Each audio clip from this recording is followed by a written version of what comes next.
സംസാരിക്കണമെന്നുണ്ടെങ്കിൽ ഞാൻ അധികം നേരം ഒന്നും സംസാരിക്കാൻ ഉദ്ദേശിക്കുന്നില്ല. പിന്നെ ആർക്കെങ്കിലുമൊക്കെ താല്പര്യം ഉണ്ടെങ്കിൽ അവർക്ക് സംസാരിക്കാവുന്നതാണ്. അപ്പൊ ഇന്നത്തെ വിഷയം എന്ന് പറയുന്നത് ഈ പിന്നെ സെൽഫ് സെന്റേർഡ് ഈഗോ സെൻട്രിക് എന്ന് പറഞ്ഞാൽ സ്വാർത്ഥതയും അതുപോലെ തന്നെ അഹങ്കാരവും. അപ്പൊ ഇത് സാധാരണഗതിയിൽ എല്ലാവരും അവരുടെ കുട്ടിക്കാലത്തെ കുറിച്ച് പറയാറുണ്ട്. എനിക്ക് അങ്ങനെ ഒരു പ്രത്യേകിച്ചൊരു കുട്ടിക്കാലത്തെ കുറിച്ചൊന്നും പറയാനൊന്നുമില്ല. എന്തെങ്കിലും തരത്തില് വളരെ മോശമായ സാഹചര്യത്തിലോ ബുദ്ധിമുട്ടുകളിലോ അങ്ങനെയൊന്നും വളർന്നു വരുന്ന സാധാരണ ഒരു കുട്ടിയെ പോലെ തന്നെ ഞാനും വളർന്നു. ഒത്തിരി അംഗങ്ങളുള്ള ഒരു കുടുംബത്തിലാണ് വളർന്നത്. അതിനെക്കുറിച്ച് പ്രത്യേകിച്ചൊന്നും എനിക്ക് തോന്നിയിട്ടുമില്ല. ഏതെങ്കിലും പ്രത്യേകതയുള്ള ആളാണെന്നോ പ്രത്യേകതയുള്ള ഒരു കുട്ടിയാണെന്നോ ഒന്നും അങ്ങനെ തോന്നിയിട്ടുമില്ല. പക്ഷെ 16 വയസ്സുള്ളപ്പോൾ ഞാൻ 2 ഔൺസ് നാടൻ ചാരായം കുടിച്ചു. അതെന്തിനാ കുടിച്ചതെന്ന് ചോദിച്ചു കഴിഞ്ഞാൽ അങ്ങനെ നിർബന്ധിച്ചിട്ട് കുടിപ്പിച്ചതോ അല്ലെങ്കിൽ ദാഹിച്ചിട്ട് കുടിച്ചതോ ഒന്നും അല്ല. മദ്യത്തെ കുറിച്ച് എനിക്കൊരു വിധം അറിവുണ്ടായിരുന്നു. കാരണം എന്റെ അപ്പം കുടിക്കുന്ന ആളായതുകൊണ്ട്. അപ്പൊ ഞാനത് കുടിച്ചത് ബാക്കിയുള്ളവർ കുടിക്കുന്ന കണ്ടുകൊണ്ട് തന്നെയാണ് കുടിച്ചത്. കാരണം അത് ഈ മദ്യം വിൽക്കുന്ന കടകളുണ്ട്. തന്നെയല്ല എന്റെ അപ്പം കുടിക്കുന്നുണ്ട്. പലരും കുടിക്കുന്നത് ഞാൻ കാണുന്നുണ്ട്. ജോലിക്കാര് ക്ഷീണം മാറ്റാനാന്ന് പറഞ്ഞ് കുടിക്കുന്നുണ്ട്. അപ്പൊ അതുകൊണ്ട് തന്നെ അവര് കുറെ മദ്യം കൊണ്ടുവന്ന് കുടിച്ചപ്പോ എനിക്ക് ഇച്ചിരി വന്ന് ഞാനത് കുടിച്ചു. ഞാനത് കുറച്ച് തുപ്പിക്കളഞ്ഞു. പക്ഷെ എനിക്കത് വീണ്ടും കുടിക്കണമെന്ന് തോന്നി. അപ്പൊ എനിക്കത് വീണ്ടും കുടിക്കണമെന്ന് തോന്നിയപ്പോ വീണ്ടും ഞാൻ കുടിച്ചത് അങ്ങനെ വെറുതെ കുടിച്ചതല്ല, ആലോചിച്ചിട്ടാണ് കുടിച്ചത്. അപ്പൊ കാരണം ഞാൻ അന്നേരം ചില കാര്യങ്ങള് ഓർത്തു, അല്ലെങ്കിൽ ചില കാര്യങ്ങൾ ഞാൻ കണ്ടെത്തി, എന്നെ സംബന്ധിക്കുന്ന ചില കാര്യങ്ങൾ കണ്ടെത്തി. അതില് ഏറ്റവും പ്രധാനപ്പെട്ടത് ഞാൻ സമർത്ഥനും ബുദ്ധിമാനുമായ ഒരു ചെറുപ്പക്കാരനാണ് എന്നുള്ള ഒരു കാര്യമാണ് ഞാൻ മനസ്സിലാക്കിയത്. എന്ന് പറഞ്ഞാൽ എന്റെ അപ്പൻ വിവരമില്ലാത്ത ആളായതുകൊണ്ടാണ് അപ്പൻ അങ്ങനെ കുടിച്ചത്. എന്റെ അച്ഛന്റെ അനുജന്മാരും അതുപോലെ സമൂഹത്തിൽ വഴിയിലൊക്കെ കിടക്കുന്ന ആൾക്കാരും വഴക്കുണ്ടാക്കുന്നവരും ഒക്കെ ഉണ്ട്. അവര് തെമ്മാടികളാണ്. ഞാൻ അങ്ങനെയുള്ള ഒരാളല്ല. ഞാൻ അതിസമർത്ഥനും ബുദ്ധിമാനുമായ ഒരു സൽസ്വഭാവിയുമായ ഒരു ചെറുപ്പക്കാരനാണ്. അതുകൊണ്ട് ഞാൻ ഒരിക്കലും ഒരു മദ്യാസക്തനാകുകയില്ല. ഈ ഒരു കാരണം കൊണ്ട്, ഈ ഒരു ധാരണ മനസ്സിൽ വെച്ചുകൊണ്ടാണ് ഞാൻ വീണ്ടും രണ്ടാമത് കുടിച്ചത്. രണ്ടാമത് കുടിക്കണമെന്ന് എനിക്ക് തോന്നിയത് വീണ്ടും കുടിക്കാൻ പാകത്തിനുള്ള ഒരു അനുഭൂതി ആദ്യത്തെ കുടിയിൽ എനിക്ക് കിട്ടിയത് കൊണ്ടാണ്. പക്ഷേ അന്ന് 100 മില്ലി ചാരായത്തിന് ₹1.25 വില. 1973. ഒരുപക്ഷെ പ്രായം ചെന്ന ആളുകൾക്കറിയാം, അന്ന് അരിക്ക് ₹1 അല്ലെങ്കിൽ ₹1.10 ഒക്കെയാണ് അരിയുടെ വില. അപ്പൊ എന്റെ അപ്പനൊരു മദ്യാസക്തനായത് കാരണം വളരെ ദരിദ്രമായ ഒരു ഫാമിലിയാണ്. 5-8 മക്കളുണ്ട്. എന്റെ ജ്യേഷ്ഠ സഹോദരന്മാരും എന്റെ അമ്മയും ഒക്കെ കൂലിക്ക് ജോലി ചെയ്തിട്ടാണ് അന്ന് കുടുംബം പുലരുന്നത്. ഇത്തരം ഒരു സാഹചര്യത്തിൽ ₹1.25 മുടക്കി ഞാൻ മദ്യം കഴിക്കണം എങ്കിൽ ഞാൻ എത്രമാത്രം സ്വാർത്ഥനാണ്. ഒരിക്കലും അല്പം പോലും മറ്റുള്ളവരെ പരിഗണിക്കാത്ത സ്വഭാവമുള്ള ഒരാളാണ്. ഒരു പക്ഷേ മദ്യം കഴിക്കുവാനായി ഞാൻ എൻ്റെ സ്വഭാവത്തിൽ വരുത്തിയ ഒരു മാറ്റമാണ്, മനഃപൂർവ്വം ഞാൻ വരുത്തിയ ഒരു മാറ്റമാണ് എന്നാണ് എനിക്ക് പലപ്പോഴും തോന്നിയിട്ടുള്ളത്.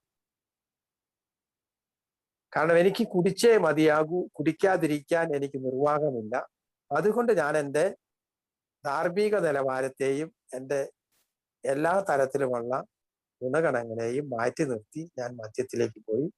ആ ഒരു 30-33 വയസ്സൊക്കെ ആയപ്പം അമ്മ തന്നെ എൻ്റെ മുഖത്ത് നോക്കി പറഞ്ഞു, ഇതിനേക്കാളൊക്കെ എത്ര ഭേദമായിരുന്നു നിന്റെ ഭർത്താവ്. അപ്പൊ ഞാൻ എൻ്റെ ഈ മദ്യപാന ഈ ജീവിതം ഇങ്ങനെ മുമ്പോട്ട് പോകും തോറും ഞാൻ എന്നെക്കുറിച്ച് മനസ്സിലാക്കിയ അല്ലെങ്കിൽ കെട്ടിപ്പടുത്ത ഒത്തിരി മിഥ്യാധാരണകളുണ്ട്. ഇപ്പൊ എനിക്ക് ചില കാര്യങ്ങളൊക്കെ അറിയാം. ഞാൻ പുസ്തകങ്ങളൊക്കെ വായിക്കുന്നു. ഞാൻ നല്ല വായനാശീലമുള്ള ആളാണ്. അത് ശരിയാണ്. പക്ഷെ മറ്റുള്ളവർക്കൊന്നും അറിയത്തില്ല എന്ന് ഞാൻ ധരിക്കുന്നതാണ് പ്രശ്നം. പലപ്പോഴും ഞാൻ അങ്ങനെയാണ് ധരിച്ചത്. എനിക്കറിയാം, പക്ഷെ മറ്റുള്ളവർക്കൊന്നും അറിയത്തില്ല. അത് വലിയ ഒരു കുഴപ്പത്തിലേക്ക് ചെന്ന് ചാടാനാണ് അത് ഉപകരിച്ചുള്ളൂ. ഒരുപക്ഷെ ആൽക്കഹോളിക്സ് അനോണിമസിൽ വന്നതിന് ശേഷവും ഞാൻ ആൽക്കഹോളിക്സ് അനോണിമസിലൂടെ മദ്യത്തിൽ നിന്ന് മാറി നിൽക്കാൻ തുടങ്ങിയപ്പോൾ എനിക്ക് അനുഭവപ്പെട്ടത് അമേരിക്കയിൽ സായിപ്പന്മാര് കണ്ടുപിടിച്ച ഇതിന്റെ ടെക്നിക്ക് അല്ലെങ്കിൽ ഇതിന്റെ അന്തസത്ത എനിക്ക് മനസ്സിലായിരിക്കുന്നു. പക്ഷെ വേറുള്ളവർക്ക് ഇത് മനസ്സിലാകുന്നില്ല. ഞാൻ അതിസമർത്ഥനും ബുദ്ധിമാനുമായതുകൊണ്ട് എനിക്ക് ഈ കാര്യം ബോധ്യപ്പെട്ടു, എനിക്കിത് മനസ്സിലായി. പക്ഷേ മറ്റുള്ളവർക്ക് ആർക്കും ഇത് മനസ്സിലാകുന്നില്ല എന്ന ഒരു ധാരണയിലാണ് ഒരുപക്ഷെ ആദ്യകാലത്ത് കുറെ കാലം ഞാൻ ആൽക്കഹോളിക്സ് അനോണിമസിൽ തുടർന്നത്. പിന്നെ എല്ലാവർക്കും അറിയാം, ഇത് 1992 ഞാൻ AA വരുന്നത്. അന്ന് 10-30 ആളുകൾ മാത്രം ഉണ്ടായിരുന്ന ഒരു അവസ്ഥയിൽ നിന്ന് ഇന്ന് 300-ലധികം ഗ്രൂപ്പുകളും എത്രയോ അംഗങ്ങളും ആൽക്കഹോളിക്സ് അനോണിമസിലുണ്ട്. ഗ്രാമങ്ങളിലും എല്ലാ ഗ്രാമങ്ങളിലും മീറ്റിങ്ങുകൾ നടക്കുന്നു, ഒത്തിരി അംഗങ്ങൾ ഇതിനകത്തുണ്ട്. അപ്പൊ അന്ന് യഥാർത്ഥത്തിൽ എനിക്കായിരുന്നു കാര്യം മനസ്സിലാകാതെ പോയി. യഥാർത്ഥത്തില് മറ്റുള്ളവർക്ക് ഇതൊക്കെ മനസ്സിലായി, മറ്റുള്ളവർക്ക് അത് ബോധ്യപ്പെടുകയും അവരതനുസരിച്ച് സാവധാനത്തിൽ ആൽക്കഹോളിക്സ് അനോണിമസിന്റെ ജീവിത രീതി സ്വീകരിക്കുകയും ആൽക്കഹോളിക്സ് അനോണിമസിൽ നിലനിൽക്കുകയും ചെയ്യും. പക്ഷെ ആ ഘട്ടത്തില് എനിക്ക് മാത്രമാണ് ഇതൊക്കെ അറിയാവുന്നത്, മറ്റുള്ളവർക്ക് ഇതൊന്നും അറിയില്ല എന്ന ഒരു ധാരണയിലാണ് ഞാൻ കുറെ കാലം മുമ്പോട്ട് പോയത്. ആൽക്കഹോളിക്സ് അനോണിമസിന്റെ 12 പടികളിലൂടെ ഉള്ള യാത്രയിൽ എനിക്ക് എന്നെ തന്നെ മനസ്സിലാക്കുവാനും, എന്തൊക്കെ പറഞ്ഞാലും ഞാൻ എന്തെല്ലാം കഴിവുകൾ എനിക്ക് ഉണ്ടെങ്കിലും ഞാൻ വിചാരിച്ചത്ര മിടുക്കനല്ല ഞാൻ. കാരണം ഞാൻ വിചാരിച്ചത്ര മിടുക്കനായിരുന്നെങ്കിൽ ഞാൻ രണ്ടാമത് കുടിച്ചപ്പോൾ ഞാൻ എൻ്റെ മനസ്സിൽ കണ്ട ചില കാര്യങ്ങൾ, ഞാൻ ഒരിക്കലും ഒരു മദ്യാസക്തനാകുകയില്ല, ഞാൻ നിത്യവും കുടിക്കുന്ന ഒരാളല്ല, കുടിക്കാനും എനിക്ക് സാധിക്കണം, കുടിക്കാതിരിക്കാനും എനിക്ക് സാധിക്കണം, എൻ്റെ ജീവിതത്തെ ഞാൻ നിയന്ത്രിക്കും. ഈ തരത്തിൽ ഞാൻ വീണ്ടും കുടിച്ചപ്പോൾ ഞാൻ എൻ്റെ മനസ്സിൽ സൂക്ഷിച്ച ഭാവനയിൽ കണ്ട കാര്യങ്ങൾ നടപ്പിൽ വരുത്താൻ എനിക്ക് സാധിച്ചില്ല. അതിന്റെ അർത്ഥം ഞാൻ വിചാരിച്ചതുപോലെ മിടുക്കനായ ഒരാളായിരുന്നില്ല ഞാൻ. എനിക്ക് എൻ്റെ ജീവിതം നിയന്ത്രിക്കാൻ സാധിച്ചില്ല. അതൊക്കെ ആ ഒരു കാര്യത്തില് ഞാനൊരു വട്ടപൂജ്യമാണ് ആയിരുന്നു. അതുകൊണ്ട് തന്നെയാണ് പൂർണ്ണ പരാജയം സമ്മതിക്കുകയും ആൽക്കഹോളിക്സ് അനോണിമസിൽ എത്തുകയും ആൽക്കഹോളിക്സ് അനോണിമസിന്റെ പടികൾ അനുസരിച്ച് ജീവിക്കുകയും ദിവസത്തിൽ ഒരിക്കൽ എന്ന തോതിൽ മദ്യത്തിൽ നിന്ന് മാറി നിൽക്കാൻ സാധിക്കുകയും ചെയ്യുന്നത്. അപ്പൊ ഞാൻ ഒരിക്കൽ കൂടി വീണ്ടും ഞാൻ ആവർത്തിച്ചു പറയുന്നു, ഒരു പക്ഷേ ഞാനൊരു സമർത്ഥനായിരിക്കാം, പക്ഷേ ഞാൻ വിചാരിച്ചത്ര സമർത്ഥനല്ല ഞാൻ. ഒരിക്കലും അങ്ങനെ ആയിരുന്നില്ല. ആ ഒരു ബോധ്യമാണ് എന്നെ മുമ്പോട്ട് കൊണ്ടുപോകുന്നത്. ഒരുപക്ഷെ തിരക്കേറിയ ഈ ലോകത്തില്, ഒട്ടും സ്ഥലവും സമയവും ലഭിക്കാത്ത ഈ ലോകത്തില് എനിക്ക് സ്വസ്ഥമായി നിൽക്കണമെങ്കിൽ ഞാനൊരല്പം ചെറുതാകേണ്ടതുണ്ട്. ഞാൻ എവിടെയായിരുന്നാലും മറ്റുള്ളവർക്ക് തടസ്സം നിൽക്കാതെ, മറ്റുള്ളവരുടെ സ്പേസ് നഷ്ടപ്പെടുത്താതെ ഞാൻ ഒരല്പം ചെറുതായാൽ മാത്രമേ എന്നെ സംബന്ധിച്ചിടത്തോളം എനിക്ക് അല്പം സ്വസ്ഥതയോടെ എവിടെയും ആയിരിക്കാൻ സാധിക്കുകയുള്ളൂ എന്ന് എനിക്കറിയാം. അത് ആൽക്കഹോളിക്സ് അനോണിമസിന്റെ ജീവിത രീതിയിൽ എനിക്ക് ലഭിച്ചുകൊണ്ടിരിക്കുന്ന ഒരു ഗുണമായിട്ടാണ് ഞാൻ അതിനെ കാണുന്നത്. അത് ദൈവത്തിന്റെ ഒരു അനുഗ്രഹമായി തന്നെയാണ് ഞാൻ ആ ഒരു ഭാവത്തെ, ആ ഒരു മാനസികമായ ആ ഒരു ഭാവത്തെ ഞാൻ കാണുന്നത്. എല്ലാവർക്കും നന്ദി പറഞ്ഞുകൊണ്ട് ഞാൻ എൻ്റെ വാക്കുകൾ ചുരുക്കുന്നു. Thank you Joseph sir, thank you very much. ഇനി ആർക്കെങ്കിലും പേഴ്സണൽ ഷെയറിങ്ങുകൾ ചെയ്യാൻ താല്പര്യമുണ്ടെങ്കിൽ ആർക്കെങ്കിലും ഹാൻഡ് റൈസ് ചെയ്യാവുന്നതാണ്. എന്തെങ്കിലും ഷെയർ ചെയ്യണമെന്ന് വിചാരിച്ച് ഇന്ന് കൂട്ടായ്മയിലോട്ട് കയറിയിട്ടുണ്ട് ആരെങ്കിലും ഉണ്ടെങ്കിൽ ഹാൻഡ് റൈസ് ചെയ്യാം. ഓക്കെ, എന്നാൽ ഞാൻ ഒരു 5 മിനിറ്റ് എടുക്കുകയാണ് നിങ്ങളുടെ ഭാഗത്തോടു കൂടി. മദ്യാസക്തനാണ്, ഈശ്വരാനുഗ്രഹത്താലും ആൽക്കഹോളിക്സ് അനോണിമസ് അത്ഭുത ഫെലോഷിപ്പിലായിരുന്നാലും ഇന്ന് കുടിച്ചിട്ടില്ല എൻ്റെ പേരാൻഡോ. എല്ലാവർക്കും നമസ്കാരം.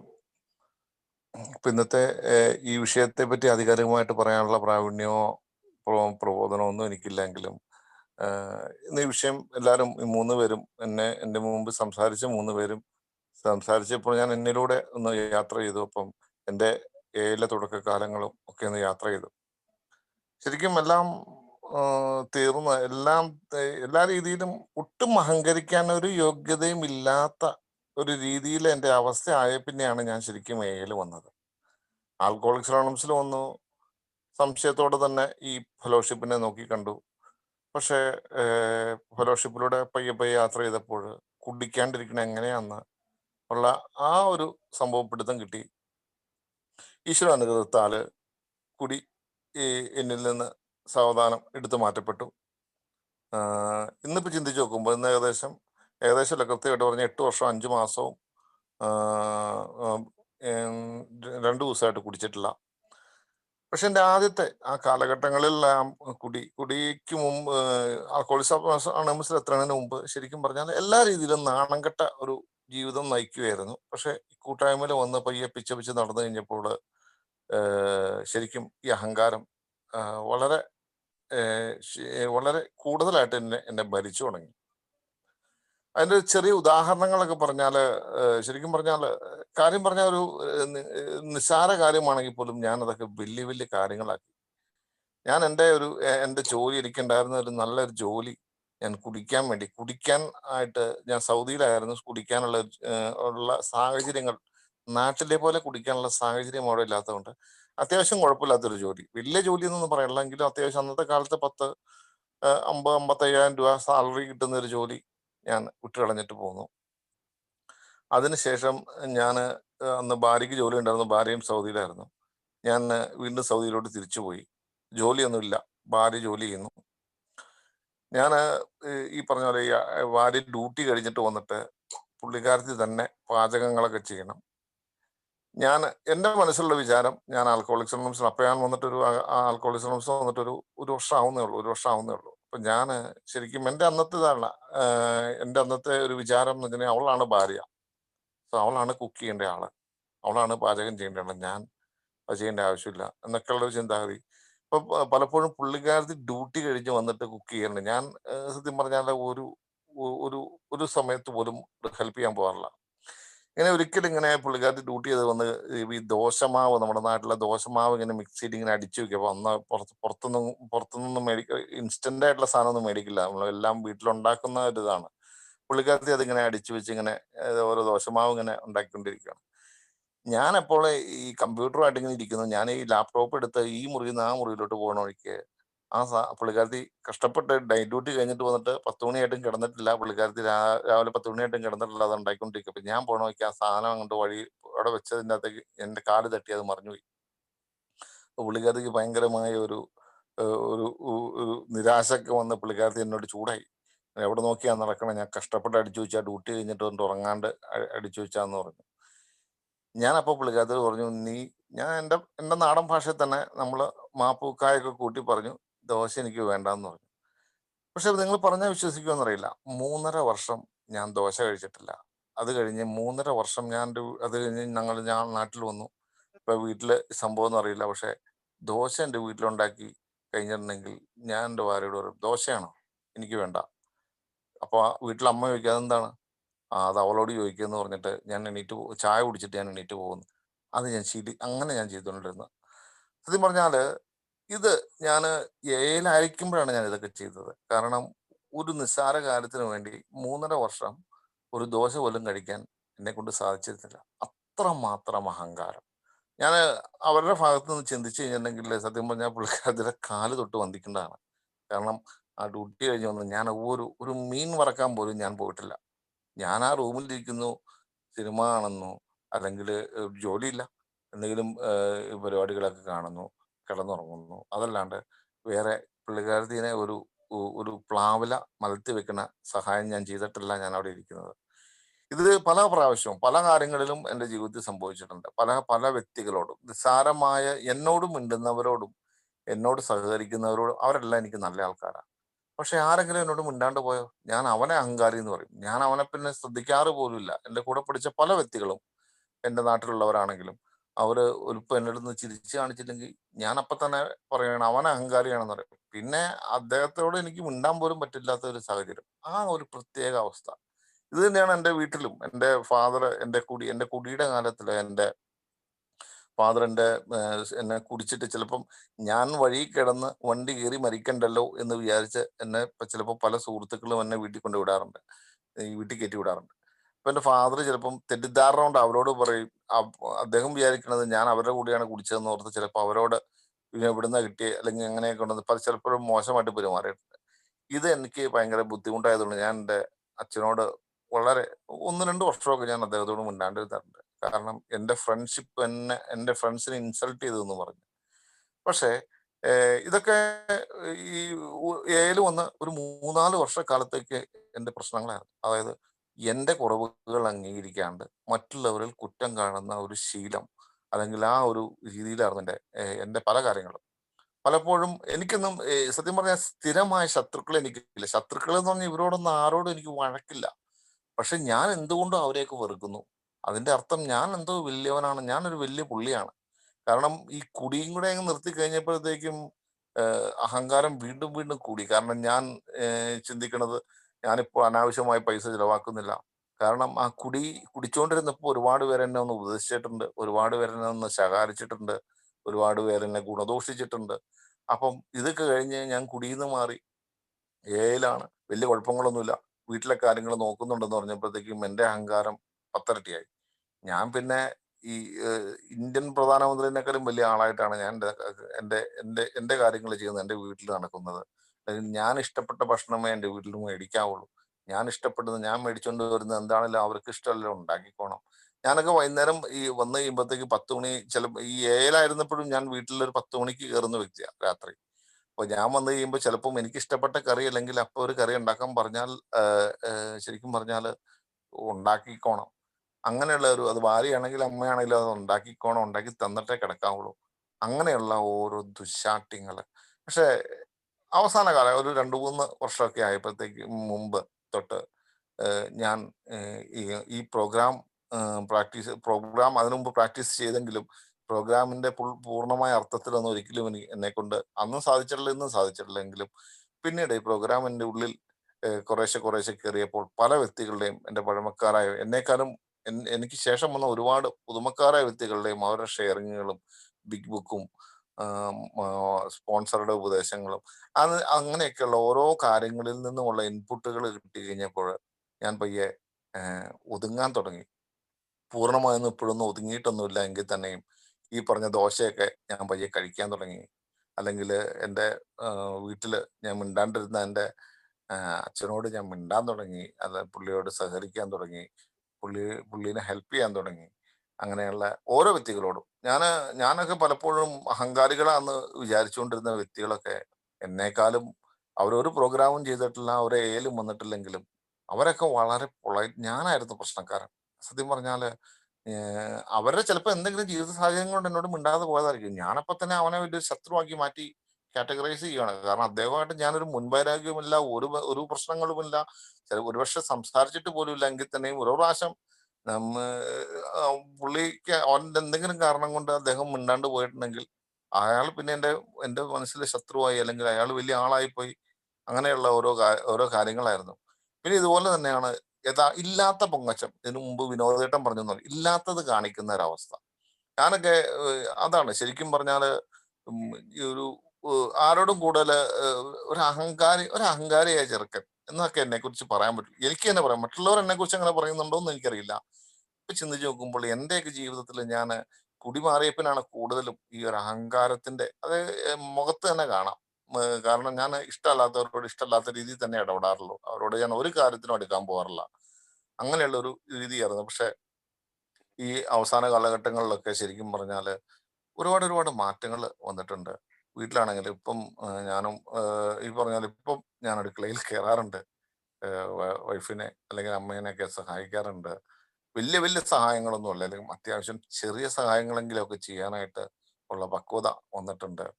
അതുപോലെ തന്നെ ആരോടും വഴക്കുകൾ വെക്കാണ്ടൊക്കെ മുന്നോട്ട് പോകാൻ സാധിക്കുന്നുണ്ട്.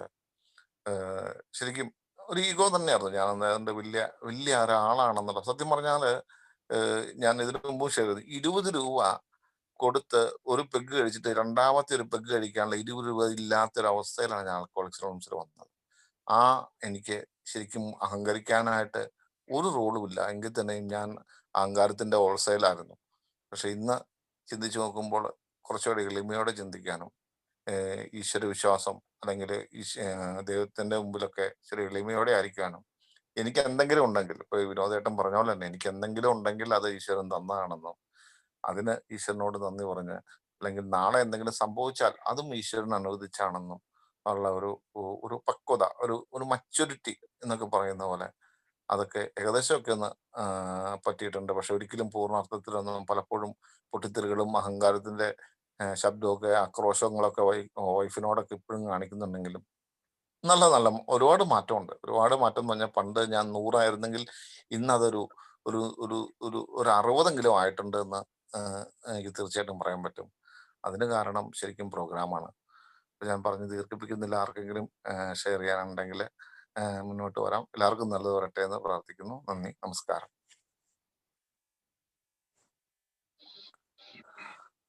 ആർക്കെങ്കിലും സംസാരിക്കാനുണ്ടെങ്കിൽ ഹാൻഡ് റൈസ് ചെയ്യാം.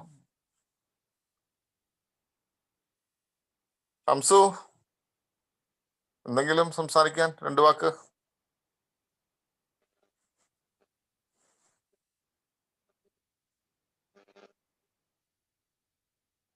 ഷംസു പോയ?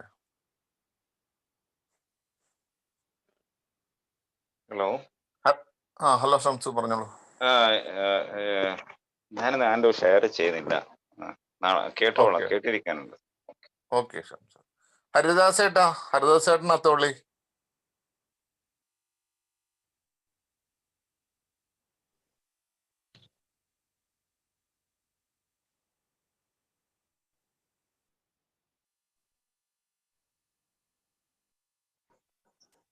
ഹലോ ഹലോ, കേക്കാവോ? രാധാകൃഷ്ണനാണ്.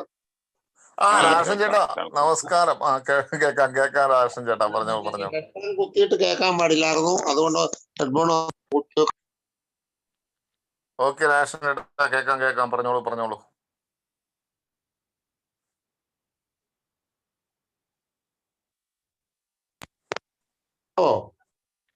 രാഷൻ ചേട്ടാ പറഞ്ഞോ, കേക്കാം. റേഞ്ചുള്ള സ്ഥലത്തോട്ടൊന്ന് മാറിയെന്ന അച്ചയുടെ സൗകര്യമായിരുന്നു. എനിക്കറിയാം രാത്രിയാണ്, ബുദ്ധിമുട്ടാണ്, സോറി. എങ്കിലും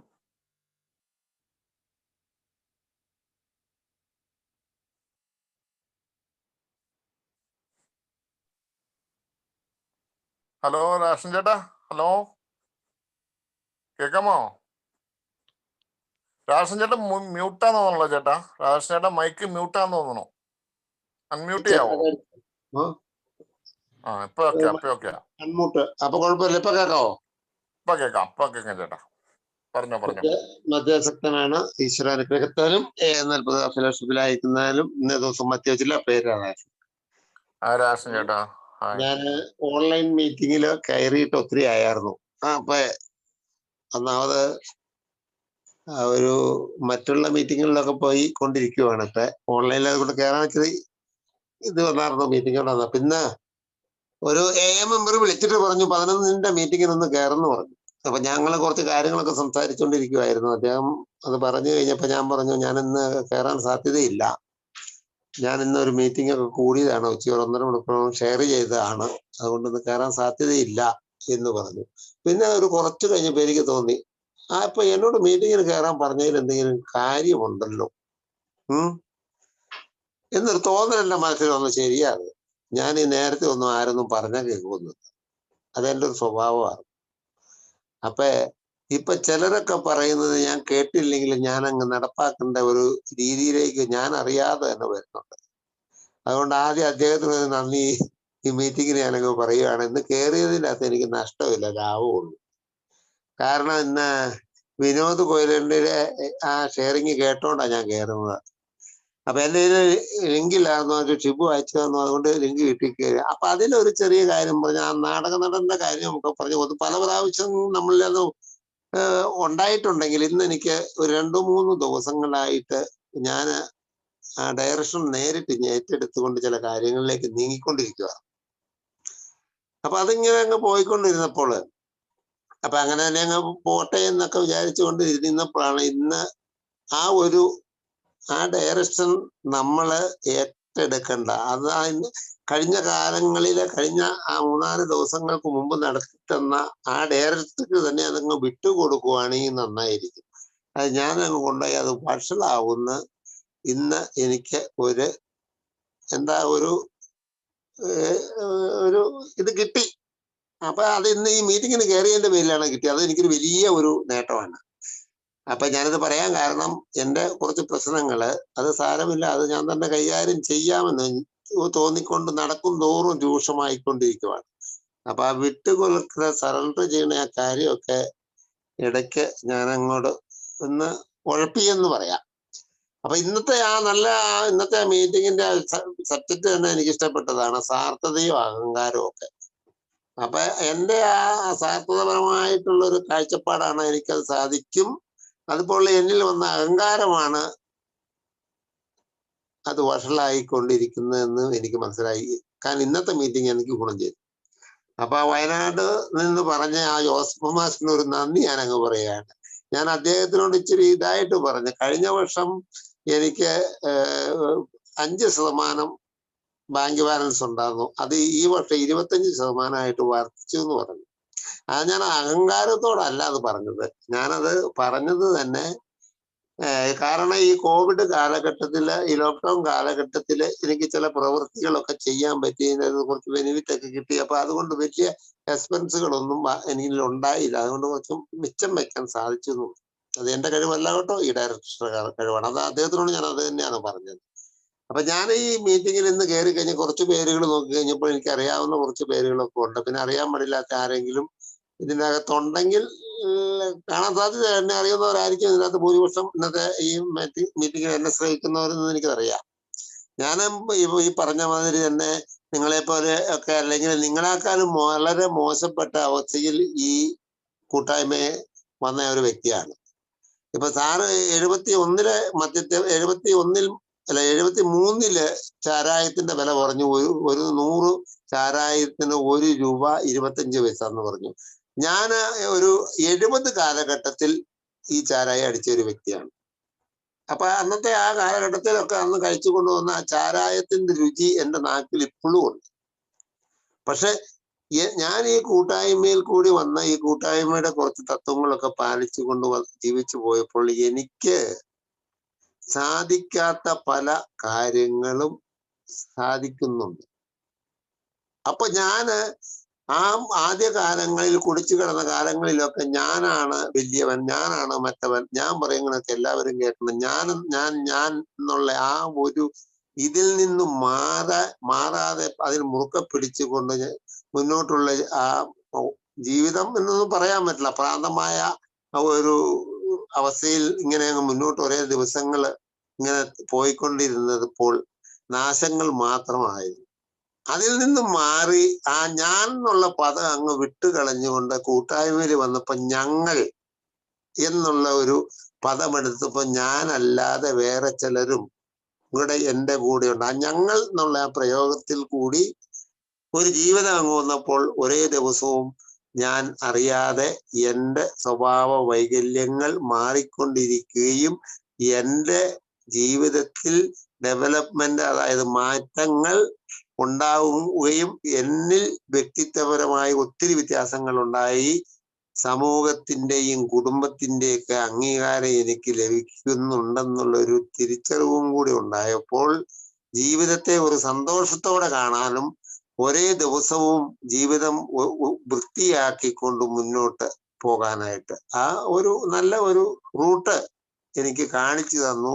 എന്റെ കൈ പിടിച്ചുകൊണ്ട് എന്നെ സഞ്ചരിക്കാനായിട്ട്, എന്നെ മുന്നോട്ട് പോകാനായിട്ടുള്ള സഹായവും 4 സൈഡിൽ നിന്ന് അതായത് എന്റെ മുമ്പ് സഞ്ചരിക്കുന്നവരും എന്റെ പിറകിൽ സഞ്ചരിക്കുന്നവരുടെ ഒക്കെ സപ്പോർട്ടോടെ കിട്ടി. ഞാൻ ഒറ്റയ്ക്കല്ല, ഞങ്ങൾ ഈ ലോകത്തിലെ ഒരു വലിയ ആത്മീയ കൂട്ടായ്മയിലാണ്. ആ ആത്മീയ കൂട്ടായ്മയുടെ വലയത്തിന്റെ അകത്തായതിന്റെ പേരിൽ എനിക്ക് ഭയപ്പെടണ്ട. ഞാന് മാസ്റ്ററോട് പറഞ്ഞ വാചകം ഇന്ന് ഒന്നോണം പറയുകയാണ്, ദൈവത്തിന്റെ മുമ്പിൽ നൂർന്ന് നിൽക്കാം, അവിടെ വളഞ്ഞു നിൽക്കണ്ട. സാറ് പഠിപ്പിച്ച മാസ്റ്റർ പഠിപ്പിച്ച വാചകം ഒരിക്കൽ കൂടി ഞാൻ പറയുകയാണ്. ഒരു പിതാവിന്റെ മുമ്പിൽ മകൻ പറയുന്നത് പോലെ തന്നെ എൻ്റെ വേദനകളും ആവശ്യങ്ങളും എൻ്റെ പ്രശ്നങ്ങളും പറയാം. അപ്പോൾ എനിക്ക് ഇന്ന് കിട്ടുന്ന ആ ആത്മീയ സംതൃപ്തി, അതാണ് എൻ്റെ ജീവിതത്തിലെ ഏറ്റവും മൂല്യം. അതാണ് ഇന്ന് ഞാൻ മുറുക്കെ പിടിച്ചിരിക്കുന്നത്. അത് നിലനിർത്തണമെങ്കിൽ 12 പടികളും 12 പാരമ്പര്യങ്ങളും ഒക്കെ ജീവിച്ച് ഏഴ് തത്വങ്ങളിൽ കൂടി ജീവിക്കുക.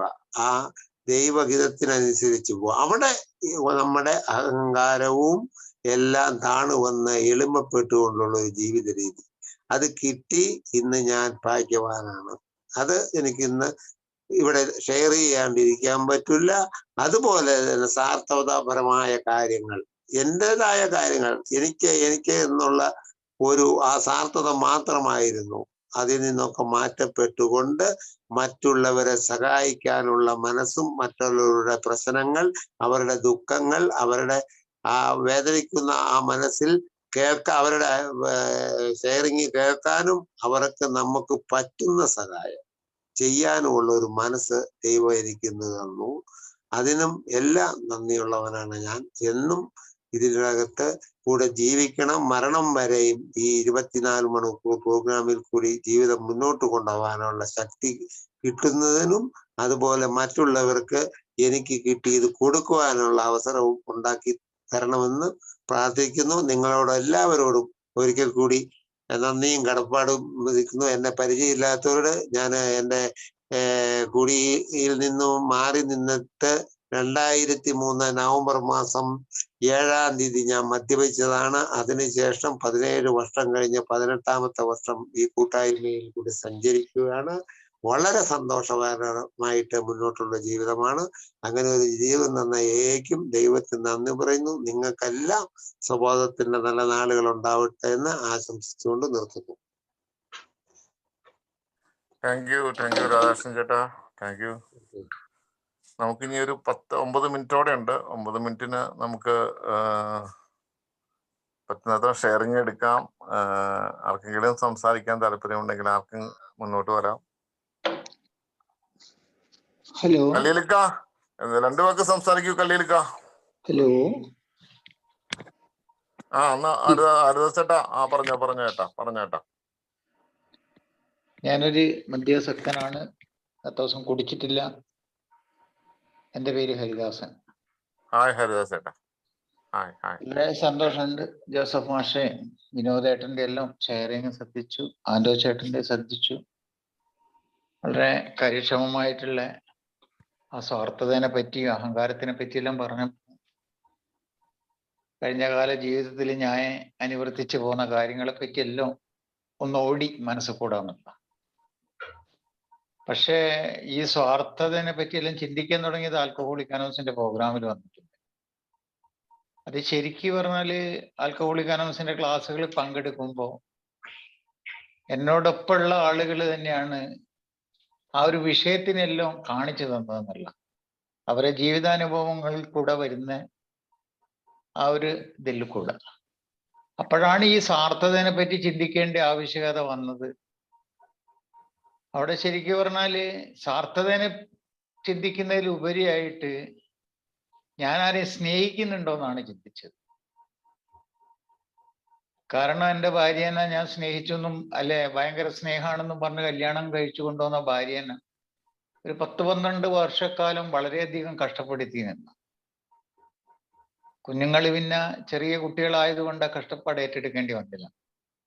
അതിലുപരിയായിട്ട് ഞാൻ കുടിച്ചതിന്റെ ഫലമായിട്ട് എൻ്റെ കാരണം കൊണ്ട് നാണം കെട്ടു പോകുന്ന എൻ്റെ കുടുംബക്കാര് അല്ലെങ്കിൽ സഹോദരന്മാര്, അവര് എത്ര കണ്ട് വേദനിച്ചു എന്നുള്ളത്. മറ്റുള്ളവർക്ക് വേദന നൽകുമ്പോൾ അത് ഞാൻ കാരണമാണെങ്കിൽ ആ ഒരു പ്രവൃത്തിയിൽ എൻ്റെ സാർത്ഥത വന്നു എന്നുള്ളതാണ്.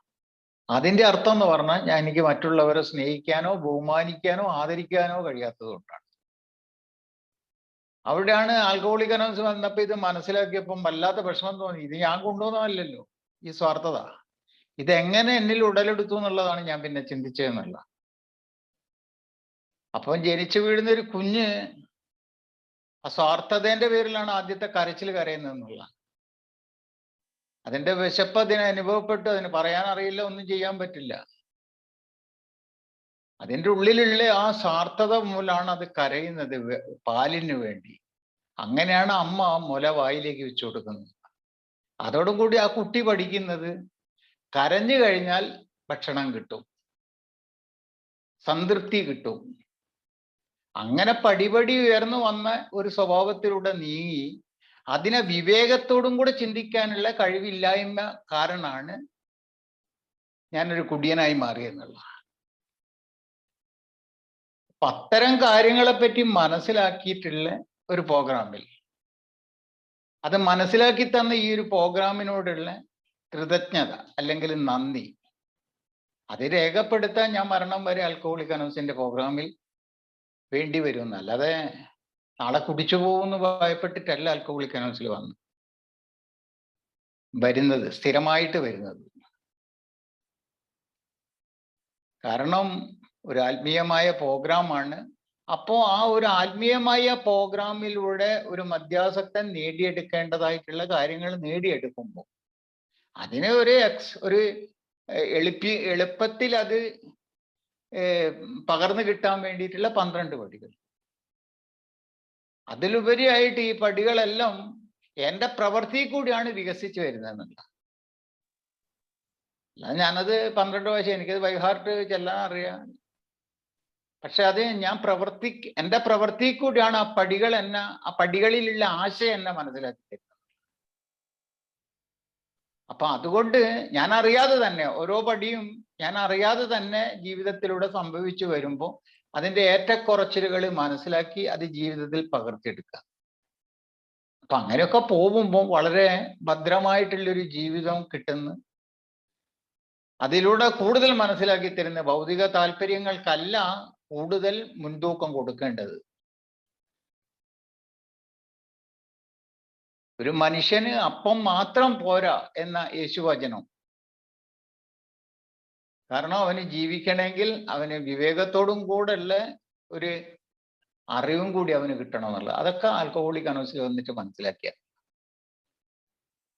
കാരണം സ്നേഹിക്കാൻ കഴിയാത്ത ഒരു വ്യക്തി സ്നേഹം അനുഭവിക്കാൻ വേദനപ്പെടുന്നുണ്ടെന്ന്, അത് വളരെ ക്ലിയർ ആയിട്ട് അതിന്റെ ഉത്തരം ഉണ്ടെന്നുള്ളതാണ്. കാരണം ഞാനൊരു മദ്യാസക്തൻ ആയതുകൊണ്ട് ആൽക്കഹോളിക് അനോൺസിൽ എത്തി എന്ന് പറയുമ്പോൾ, അല്ലെങ്കിൽ ഒരു ആത്മീയ പ്രോഗ്രാമിൽ എത്തി എന്ന് പറയുമ്പോൾ, ഞാൻ ഒരു കാലത്ത് ഒരു 10-15 വർഷങ്ങളോളം മദ്യപിച്ചിട്ട് ഞാൻ എൻ്റെ ശരീരത്തിനെയും മനസ്സിനെയും തപിപ്പിച്ചതിന്റെ ഫലമായിട്ടാണ് ഞാൻ ആൽക്കഹോളിക് അനോൺസിന്റെ പ്രോഗ്രാമിൽ എത്തുന്നത്.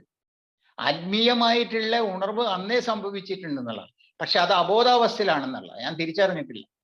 കള്ളു കുടിക്കുന്ന, അടി കിട്ടുന്ന, മാനഹാനി സംഭവിക്കുന്ന, അഭിമാനക്ഷത ഏൽക്കുന്നുണ്ട്, റോഡുമ്മൽ വീണ് കിടക്കുന്നുണ്ട്, നടക്കാൻ പോലും കഴിവില്ലാത്ത തരത്തിലൊക്കെ ആവുമ്പോൾ ആ ഒരു തപിപ്പിക്കലിലൂടെ യഥാർത്ഥത്തിൽ ഒരു തപസ് അനുഷ്ഠിക്കുക, ഞാൻ അബോധാവസ്ഥയിൽ ഒരു തപസ് അനുഷ്ഠിച്ചതിന്റെ ഫലമായിട്ടാണ് ആൽക്കഹോളിക് അനോൺസിന്റെ പ്രോഗ്രാമിൽ എത്തിപ്പെടുന്നത് എന്നുള്ളത്. ആത്മീയത അവിടെ തുടങ്ങുന്നുണ്ട്, പക്ഷെ അത് വിവേകമല്ല, ചിന്തിക്കാനുള്ള കഴിവില്ല.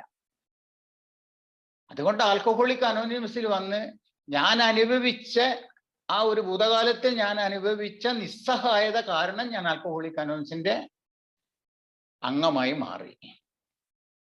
അതിനോടനുബന്ധിച്ച് തന്നെ കൂട്ടിയോജിപ്പി എഴുതി വെച്ചിരിക്കുന്നത് നിങ്ങളുടെ ജീവിതം അനിയന്ത്രിതമായി പോയി. ഓക്കെ, അത് ചിന്തിക്കൂ. അതാണ് ആൽക്കഹോളിക് അനോൺസ് പറഞ്ഞത്. നിങ്ങളുടെ ജീവിതം എങ്ങനെ അനിയന്ത്രിതമായി? കോടിക്കണക്കിന് ജനങ്ങൾ നിങ്ങളെ മുന്നിൽ ജീവിക്കുന്നു, എന്നിട്ട് നിങ്ങൾക്ക് എന്തുകൊണ്ട് നിങ്ങളെ ജീവിതം അനിയന്ത്രിതമായി പോയി? ഒന്ന് ചിന്തിക്കാൻ പറഞ്ഞ ആൽക്കഹോളിക് അനോണിമസ്. അതുകൊണ്ട് തന്നെ വളരെ ഭംഗിയായിട്ടുള്ള ഒരു ജീവിതം ഇന്ന് ജീവിച്ചു പോകുന്നുണ്ട്. ഒരു കുറ്റമില്ലാത്ത ജീവിതം, എനിക്ക് എന്നെ അംഗീകരിച്ചും കൊണ്ട് ഒരു കുറ്റകരമല്ലാത്ത ജീവിതം, അത് ഒരു പക്ഷേ എന്നെ സംബന്ധിച്ച് അതൊരു വലിയ നേട്ടമായിട്ട് ഞാൻ ആൽക്കഹോളിക് അനോൺസിലൂടെ കരുതുന്നു.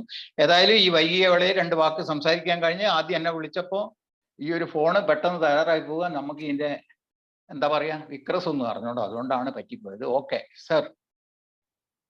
താങ്ക് യു ഹരിദാസേട്ടാ, താങ്ക് യു വെരി മച്ച്. നമുക്ക് ഏകദേശം ഈ 2 മിനിറ്റോടെ ഉള്ളൂ. ആർക്കെങ്കിലും 1 മിനിറ്റ് എന്തെങ്കിലും ഷെയർ ചെയ്യാണെങ്കിൽ ഷെയർ ചെയ്യാവുന്നതാണ്. ഷിബുചേട്ടാ എന്തെങ്കിലും പറയാനുണ്ടോ? ഷിബുചേട്ടാ ഇല്ല ആൻഡ്രോച്ചാ, ഇല്ല. ആണോ? നമുക്ക് റെസ്പോൺസിബിലിറ്റി പ്രയർ ചൊല്ലി വൈൻഡപ്പ് ചെയ്താലോ? ചെയ്യാം. ബേസിൽ ഷംസു ഒന്ന് പ്രയർ ഒന്ന് ചെല്ലാവോ ഷംസു? റെസ്പോൺസിബിലിറ്റി പ്ലഡ്ജും പ്രയറും എല്ലാവരും ഒന്ന് ഇല്ല unmute ചെയ്യണേ. ഞാൻ പ്രാർത്ഥന മലയാളത്തിൽ പ്രാർത്ഥന ചൊല്ലാം, മറ്റുള്ളത് എനിക്കറിഞ്ഞൂടു. ഓക്കെ, ഞാൻ പറയാം. എന്റെ ഉത്തരവാദിത്തമാണ് എപ്പോഴെങ്കിലും എവിടെയെങ്കിലും ആരെങ്കിലും സഹായത്തിന് അഭ്യർത്ഥിച്ചാൽ ഏയുടെ സഹായഹസ്തങ്ങൾ അവിടെ ഉണ്ടായിരിക്കണമെന്ന് ഞാൻ ആഗ്രഹിക്കുന്നു. ഇതെന്റെ ഉത്തരവാദിത്തമാണ്. പ്രാർത്ഥന ഷംസു. ഓക്കെ. പ്രാർത്ഥന. ദൈവമേ, മാറ്റുവാൻ പറ്റാത്തവയെ സ്വീകരിക്കുവാനുള്ള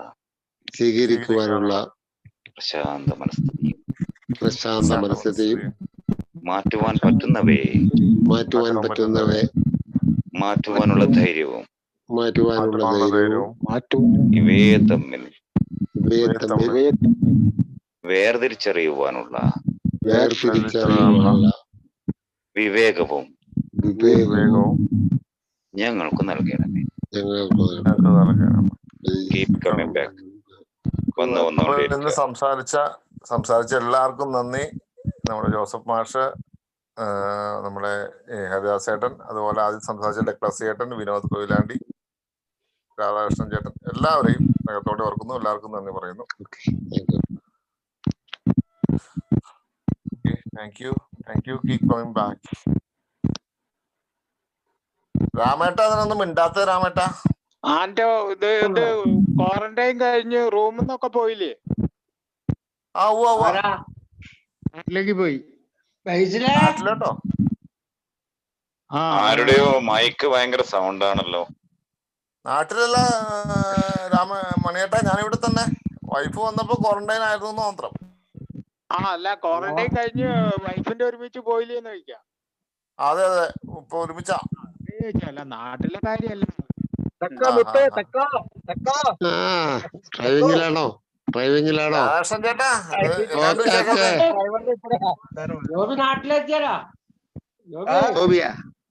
ഇല്ല, ഞാൻ നാട്ടിലേക്കല്ല. ഞാൻ ഒരു 5000 കിലോമീറ്റർ ശിവച്ചേട്ടൻ്റെ അവിടെ നിന്ന് മാറി, ഒരു യാത്ര 5000 കിലോമീറ്റർ മാറി.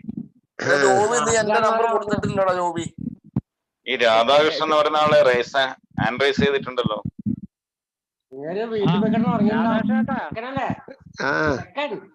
പറയൂ. എന്റെ അടുത്ത്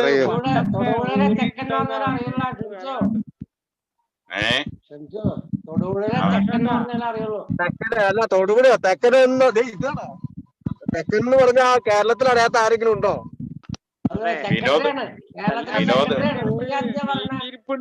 വിനോദ് കൊയിലാണ്ടി മമ്മൂട്ടിനെ പോലെ ഉണ്ടല്ലോ. എവിടെയുള്ള കല്യാണ വീട്ടിലോ? കല്യാണ വീട്ടിലല്ല, ഇന്ന് വെഡിങ് ആനിവേഴ്സറിയാ. അതിന്റെ കേക്ക് മുറിക്കില്ല വീട്ടില്. എല്ലാവിധ ആശംസകളും. വിനോദ് കൈലാണ്ടി. ഞാനും വിചാരിക്കുന്നത് എന്താ ഇങ്ങനെ ഒരു ചൊങ്കനായിട്ട് നിക്കുന്നേ, എന്താണ് പരിപാടി? രാത്രി ഒരു കാര്യം ചെയ്ത് ഇത്രയും നാളും ആ വിവാഹ ആശംസ കൊടുക്കുന്നതിന് മുമ്പ് സഹിച്ച ആ സാധു അടുത്തുണ്ടോ? നമ്മളെ സഹിച്ച സാധു. അയ്യോ, വളരെ നന്ദി. ഇങ്ങനെ ഒരു ആളെ സഹിക്കാനായിട്ട് സാധിച്ചതിന് ഇത്രയും നാളും സഹിക്കാൻ സാധിച്ചല്ലോ. ഇപ്പൊ ഒരു ജീവിതം കിട്ടിയല്ലോ. അതിന് നല്ലൊരു ഇപ്പൊ എത്രാമത്തെ ആനിവേഴ്സറിയാ? 21 വയസ്സ്. എത്ര കൊല്ലം സഹിച്ചു?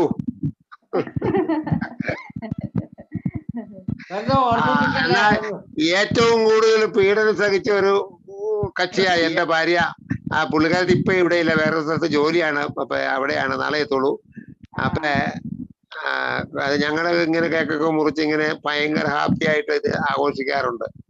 കാരണം കല്യാണമൊക്കെ എങ്ങനെയാണെന്നുള്ള ഒന്നും ഒരു പിടിയില്ല. പക്ഷെ ഒരു 17 17 വർഷം വളരെ സന്തോഷകരമായിട്ട് ആനിവേഴ്സറികൾ ഇങ്ങനെ ആഘോഷിക്കുന്നുണ്ട്. അപ്പൊ എല്ലാവിധ ആശംസകളും നേരുന്നു. എന്റെ പേര് രാധാകൃഷ്ണൻ, തൊടുപുഴയാണ് വീട്.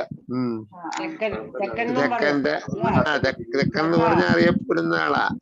പറഞ്ഞു ഞാൻ ലൈറ്റ് ഓഫ് ചെയ്തേക്കോ കേട്ടോ, മനഃപൂർവ്വം അല്ല, ടൈമൊക്കെ ആയില്ല, മറ്റുള്ളവർക്ക് ശല്യം ഉണ്ടാവുണ്ടല്ലോ, അതുകൊണ്ടാണ്. എല്ലാവിധ ആശംസകളും. Okay sir, thank U. ആ ശംസുക്ക, ഓക്കെ ഓക്കെ. നാളെ വടകര മീറ്റിങ്ങിന് വരുമ്പോ ഒരു ദിവസം കേക്കിങ് എടുക്കണേ. ആയിക്കോട്ടെ. ഓക്കെ. രാമേന്ദ്രൻ കേട്ടോ, ഇതെന്നാ ഒരു സ്നേഹമില്ലാത്ത, ഉറക്കം പിടിച്ചോ? ഞങ്ങൾക്കൊന്നും ഉറക്കൊന്നുമില്ല, ഞങ്ങൾ 3 മണിക്കൊക്കെ ഉറങ്ങണേ. നിങ്ങളൊക്കെ അപ്പൊ രാവിലെ എണീറ്റിട്ട് നമ്മുടെ മറ്റേ വർക്കുകൾ ചെയ്യണ്ടേ രാവിലെ എണീറ്റ്? അതൊക്കെ അപ്പൊ രാവിലെ 6:30 മണിക്ക് വീണ്ടും മീറ്റിംഗ് കയറിയാണ്, പിന്നെ വർക്കാ കൂടിയൊക്കെ ചെയ്യും. ജോബിനെ കുറെ കണ്ടിട്ട്. എവിടെയാ ജോബി? സുഖാണോ? 6:30-7 മണിയാകുമ്പോ അടുത്ത മീറ്റിംഗ് കയറും. 3 മണിക്ക് ഉറങ്ങാനും അറിയാമോ? അപ്പഴേ ഒരു വേറെ ഒരു രത്നകുമാർ കാണുന്നുണ്ടല്ലോ, അതാരാ? ഉറങ്ങിയോ? മണിയല്ല, അനോണിമിറ്റിയാണ്. രാധാകൃഷ്ണേട്ടാ, ഞാൻ പറഞ്ഞില്ല ഞങ്ങളുടെ അടുത്ത് കാശൊക്കെ മിച്ചുണ്ട് എന്ന് പറഞ്ഞപ്പോ ഞങ്ങൾ അങ്ങോട്ട് വരുന്നുണ്ട്. എപ്പോ വരാം, വെൽക്കം. ഒരു പ്രശ്നവും, ഒരു വിഷയങ്ങളും ഇല്ല. നമ്മളെ എന്നാന്ന് പറയാൻ കാരണം എന്താണെന്നറിയോ? ഈ നമ്മളിട്ട് അപ്പളേ എയിൽ പുരോഗമനം ഉണ്ടോന്ന് ഉള്ള ഒരു ഇതുണ്ട്. അപ്പൊ അതാ ഞാൻ ഇന്ന് പറഞ്ഞത്. കാരണം എന്നാന്ന് വെച്ചിട്ട് കഴിഞ്ഞ വർഷം 5% ഉണ്ടാകുന്നുള്ളൂ, ഇത്തവണ 20% വർധനവുണ്ടായി എന്നാ പറഞ്ഞത്. പ്രത്യേകിച്ച് അതിന് ഒരു നേട്ടോടുണ്ട്, പറയാൻ പറ്റില്ലെങ്കിലും. ഇത് വേറെ നിങ്ങളോട് ആരോടും അല്ല കേട്ടോ, മണികണ്ഠനോടോ പറഞ്ഞേ. കാരണം അദ്ദേഹത്തിന്റെ പാർട്ടിയാണ് കേരളം ഭരിച്ചത്.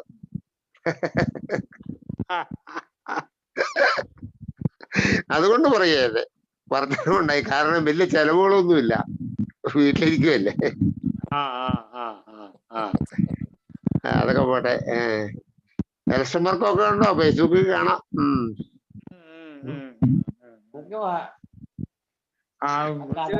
കഥകളൊക്കെ പുതിയത് മേടിച്ച രാധാകൃഷ്ണ? പഴയതിരിക്കണ്ട, 5 കൊല്ലം മുമ്പുള്ളത്.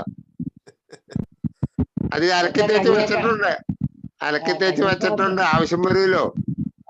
നിങ്ങൾക്ക് പിന്നെ ജോസഫ് സാറുണ്ടല്ലോ, മാസ്റ്റർ ഇറങ്ങി പോയല്ലോ അല്ലേ. അപ്പൊ മണിയണ്ണ ഇങ്ങനെ നന്നായിട്ട് പോണു കാര്യങ്ങളൊക്കെ. ഈ നമ്മളെ ഈ എന്നാന്ന് പറയാ, ഇവന്മാര് രണ്ടുപേരും നമുക്ക് മറക്കാൻ പറ്റുമോ? ഈ ഷിബുവിനെയും നമ്മുടെ ആന്റോയും.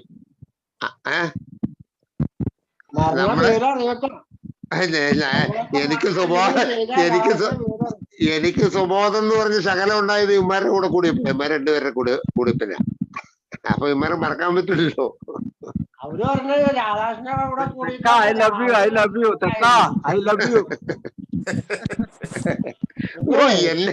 എന്റെ മുന്നേ എന്നെ ഇവിടെ കിടത്തി പൊറപ്പിക്കില്ലായിരുന്നു ആദ്യകാലത്ത്. ഇവരെ അവിടെ പോണം, ഇവിടെ പോണം. അല്ല, അതിന്റെ ഗുണങ്ങളുണ്ട് കേട്ടോ, എല്ലാവർക്കും ഉണ്ട്. അല്ല, വല്ലപ്പോഴും കേറി വന്നേച്ചിട്ട് ഭയങ്കര വാഴ പിടിക്കുന്ന അത്ര ഗുണം ചെയ്യല. ഇതെന്നാന്ന് പറഞ്ഞിട്ട് എവിടെയെങ്കിലും ഒരു കുട്ടിയനുണ്ടെന്ന് പറഞ്ഞാൽ അവന്റെ വീട്ടിൽ പോകാണ്ട് അവനെ പോയി അവനെ തെറി കേൾക്കാണ്ട് ഉമ്മാരെ എല്ലാം കിടത്തി ഉറപ്പിക്കില്ല. നമ്മളെ തെറിയിപ്പിക്കുന്നവര് നമ്പറൊക്കെ തന്നെ വിളിക്കും, എന്നിട്ട് ഞാനും തെറിയ. എന്നെ കഴിഞ്ഞ ദിവസേ ഇപ്പൊ ഇതിനകത്ത് വേറെ ആൾക്കാരും ഇല്ലല്ലോ, നമ്മളെ പറയാം. കഴിഞ്ഞ ദിവസം ഞാൻ ഒരാളെ വിളിച്ചിട്ട് പറഞ്ഞു, എന്റെ അടുത്ത് ഭയങ്കരമായിട്ട് പറഞ്ഞു ഒരു പയ്യന്റെ കാര്യം. അവന് ഈ കള്ളുകൂടി മാത്രമല്ല, മറ്റേ ടാബ്ലറ്റ് പഠിക്കണ്ടേ. അപ്പൊ ഈ വിവരം പറഞ്ഞപ്പോ ഇവന്റെ അമ്മാവനോട് ഞാൻ വിളിച്ചൊന്ന് പറഞ്ഞു. അപ്പൊ അമ്മാവനോട് വിളിച്ചു പറഞ്ഞു കഴിഞ്ഞപ്പോ അമ്മാവൻ പറഞ്ഞു, ഞാന് പെങ്ങളുമായിട്ട് ഇവന്റെ അമ്മയായിട്ടൊന്ന് സംസാരിക്കാന്ന് പറഞ്ഞു. ഈ അമ്മ എന്റെ നമ്പർ മേടിച്ചിട്ട് പുള്ളി കൊടുക്കുകയും ചെയ്തു. അമ്മാവൻ കൊടുത്തു കഴിഞ്ഞപ്പോ അമ്മ ഇത് മേടിച്ചിട്ട് ഞാനെന്തോ അത്യാവശ്യത്തിന് എന്തോ കാര്യത്തിന് വേണ്ടി പോവാ, അലോന്ന് വിളിച്ചു.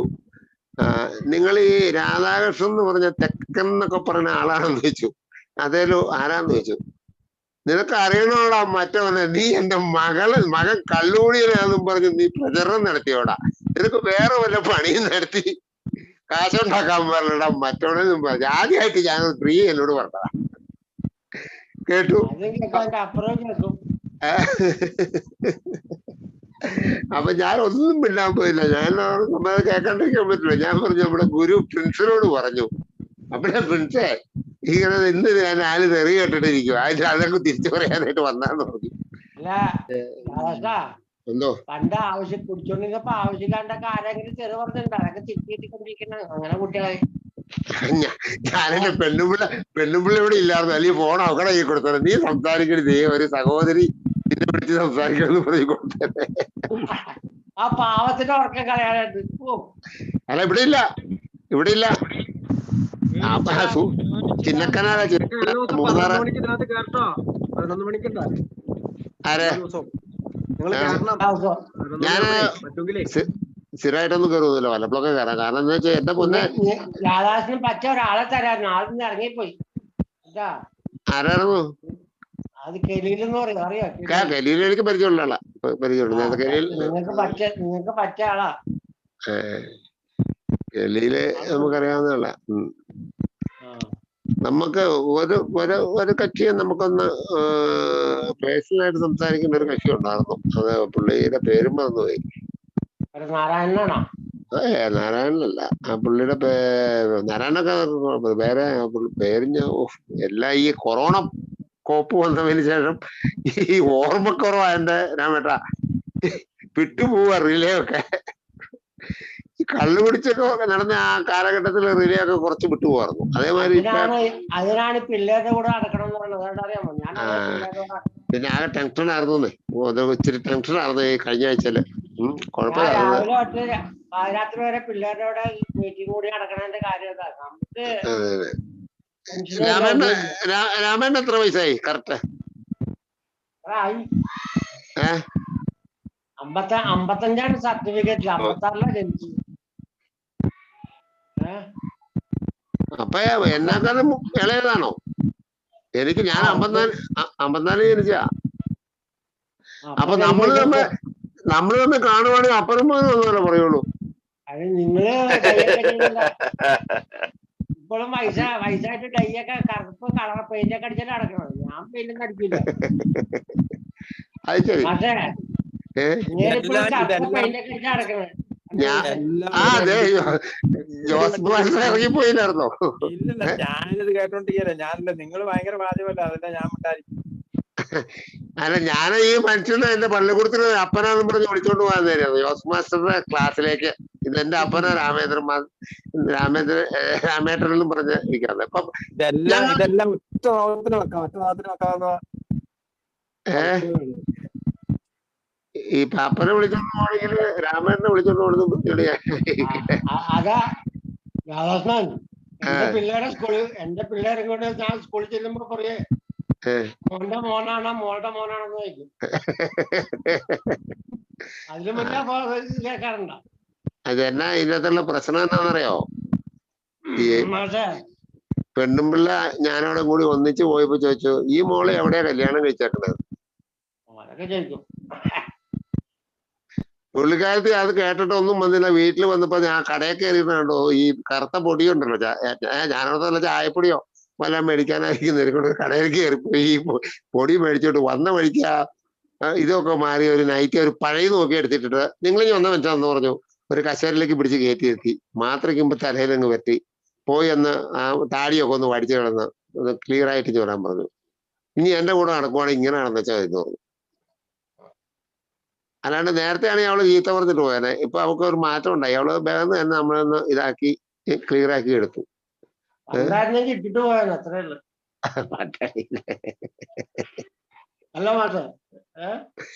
അതെ, ഞാനൊരു കാര്യം ഞാൻ വേണ്ടി പറഞ്ഞുതരാം. ഞാനത് പലപ്പോഴും ശ്രദ്ധിക്കാറുള്ള ഒരു കാര്യമാണ്. അച്ചടക്കമുള്ള ഭാര്യ, അച്ചടക്കം ഇല്ലാത്ത ഭാര്യ. എല്ലാവരും കല്യാണം കഴിച്ചാൻ പറ്റില്ലേ? അതെയോ? അപ്പൊ അത് അറിഞ്ഞോ പഠിക്കേണ്ട ഒരു കാര്യമാണ്. ഞാന് ഒരു 2003, 2004, 2005 ഈ ഇത്രയും കാലഘട്ടത്തില് ഞാനും എൻ്റെ ഭാര്യയോടെയും പോവും. ഒരു വഴിക്ക് പോകുമ്പോൾ ഭാര്യ ഒരു 10 അടി എപ്പോഴും മുമ്പിൽ പോവും. 10 അടി മുമ്പിലെ പുള്ളിക്കാരത്തി നടക്കുള്ളൂ, ഞാൻ പുറകിലായിരിക്കും. അപ്പൊ ഇത് ഇങ്ങനെയൊക്കെ പോയി കഴിയുമ്പോൾ ഞാൻ ഒരു ദിവസം പറഞ്ഞു, സാധാരണ നീ ആൾക്കാർ സഞ്ചരിക്കണം നീ ഒന്ന് നോക്ക, ഭാര്യയും ഭർത്താവും പോണേ അവർ ഒന്നിച്ചു പോവും, അല്ലെങ്കിൽ ഭാര്യ ഒരു ഇച്ചിരി പുറകിലായിട്ടൊക്കെ നിൽക്കാറുണ്ട്. നീ എപ്പോ നോക്കിയാലും എന്റെ മുമ്പിൽ വെടിച്ചിലും മാതിരി വാണം കത്തിച്ചവര് പോവാലോ. അപ്പൊ സാധാരണ അങ്ങനെയാണെന്ന് പറയും. അപ്പൊ എന്തിനാ അങ്ങനെ പോണേ, നമുക്ക് ഇങ്ങനെ പോയച്ചാ പോരെന്ന് ഞാൻ ചോദിക്കാറുണ്ട്. അപ്പം പറഞ്ഞു, ഞാൻ നിങ്ങളുടെ കൂടെ നടന്നപ്പോഴൊക്കെ അങ്ങനെ നടന്നിട്ടുള്ളൂ. ഇപ്പൊ അതല്ല കേട്ടോ, ഇപ്പൊ മാറിയിട്ടുണ്ട്. പുള്ളിക്കാരത്തി എന്നെ ശ്രദ്ധിച്ചോണ്ട് പുറകെ നടക്കുന്നുണ്ട്. നേരത്തെ എന്നെ ശ്രദ്ധിക്കില്ലായിരുന്നു. ഇപ്പൊ പണ്ട് എങ്ങനെയായിരുന്നു എന്ന് ചോദിച്ചതിന്റെ പറയാ, പണ്ട് ആണെങ്കിൽ ഇട്ടേച്ച് പോവില്ലായിരുന്നു എന്ന്. ഇപ്പൊ അങ്ങനെയല്ല, പുറകിൽ നിന്ന് ശ്രദ്ധിക്കുന്നുണ്ട്. അത് പണ്ട് അടിക്കുന്ന കാലത്ത് അവരെ മുമ്പിൽ നടന്നിട്ട് നമ്മള് 2 അടിക്കാനൊക്കെ എവിടെയെങ്കിലും ചേരാറുണ്ട്. അപ്പൊ ആ അനുഭവം കൊണ്ടായിരിക്കും അല്ല, അത് ശരിക്കും ഇവരുടെ അറിയാണ്ട് തന്നെ അവള് പറയും, ഞാൻ പലപ്പോഴും ഓർക്കാറുണ്ട് കേട്ടാന്ന് പറയും. അതൊരു അബദ്ധയാ, അത് പറഞ്ഞിട്ട് കാര്യമില്ല. അപ്പൊ അതൊക്കെ നടക്കും. ഇന്നിപ്പോ അങ്ങനെയാണോ? ഇന്നിപ്പോ വന്നേക്കണ മാറ്റേ അതൊക്കെ ഈ ഇന്നിപ്പറ്റി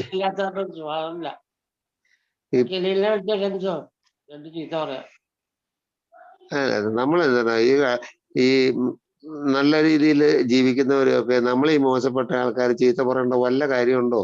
ചീത്തല്ല, ഞങ്ങൾക്ക് തമാശ പറയാനാ, അതിന് ഉറപ്പൊന്നും ഉണ്ടാവില്ല. അതിപ്പോ ഇപ്പൊ ഞാൻ പറഞ്ഞേക്കാം, നമ്മളൊക്കെ എന്ന് പറഞ്ഞാൽ ഈ വയസ്സും പ്രായമായി കാലും നീട്ടിയിരിക്കുന്ന ആൾക്കാരാ. കൊച്ചു പിള്ളേര് ചെറുപ്പക്കാര് അവര് വളർന്നു വരട്ടെ. ഞാൻ ആകെ മൊത്തം എന്തെങ്കിലും 4 ചീത്ത പറഞ്ഞെങ്കിൽ ആ ജോസഫ് മാസ്റ്ററോട് പറയും, ആ മണിയണ്ണനോട് പറയും, പിന്നെ ആ പ്രിൻസിനോട് പറയും. ഞാൻ പറയും ആ മാസ്റ്റർ ഒറ്റ മനുഷ്യനും എന്നെ ഇത്ര മോശക്കാരനാക്കിയത്. മാഷും ജലീലും രാധാകൃഷ്ണനൊക്കെ എനിക്ക് ഇരിക്കില്ല. അല്ലല്ല, ഞാൻ മാസ്റ്ററോട് പറയും, ഞാൻ വളരെ പരിശുദ്ധനായി ഡീസന്റായി ഏൽ കൂടിയൊക്കെ ജീവിതം തുടങ്ങി ജീവിച്ച ഞാൻ ഏതോ ഒരു മീറ്റിങ്ങിന് ചെന്നപ്പോ ഇങ്ങനെ ഒരു പൊതി എടുത്തു തന്നു. ആ പൊതി ഒന്ന് അയച്ചതാണ് എന്റെ ജീവിതത്തില് ഇന്നും ഒരു പ്രശ്നം. ഇന്ന് പ്രശ്നമാ. ഇന്ന് ആ സാധനം നല്ലത് കിട്ടാനില്ല, ഇവിടെ എങ്ങനെ ഇല്ല. അതെനിക്കറിയാം എന്താണ്. വയനാടിന് ഞാൻ പോണം. മറ്റേ വയനാട്ടിൽ നിന്ന് വരുമ്പോ ഈ നമ്മള് കോഴിക്കോട്ടുനിന്ന് വരുന്ന അംഗങ്ങൾ ചിലപ്പോ തൊടുപുഴയ്ക്കൊക്കെ വരുമ്പോ 2 കഷ്ണം അലുവയൊക്കെ മേടിച്ച ഒരു സ്നേഹബന്ധം മാതിരി. അതേമാതിരി ഇദ്ദേഹം ഒരു പൊതി എനിക്ക് കൊണ്ടു തന്നോണ്ടിരുന്ന അതൊക്കെ നിന്നുപോയി. നമ്മളെ കൊണ്ടുവന്ന് ഈ പരുവത്തിലാക്കിയിട്ട് അത് ഇപ്പൊ ഇല്ല.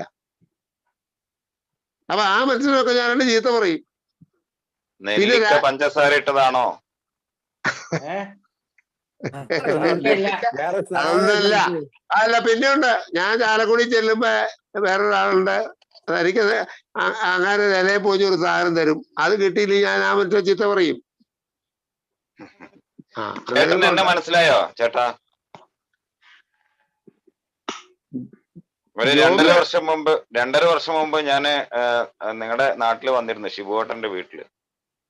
ഷംസു എന്ന് പറയും, കണ്ണൂരാ വീട്. ഞാനങ്ങനെ അന്ന് പരിചയപ്പെട്ടായിരുന്നു. ഓക്കെ, ഞാൻ മിക്കവാറും അടുത്ത ഒരു 2 ആഴ്ചക്കകം തലശ്ശേരിക്ക് വരണം. തലശ്ശേരിക്ക് വരണ ഷംസോ, തലശ്ശേരിക്ക് ഞാൻ വരുന്നുണ്ട്. മോളെ എവിടെയാ കല്യാണം കഴിച്ചേക്കണേ?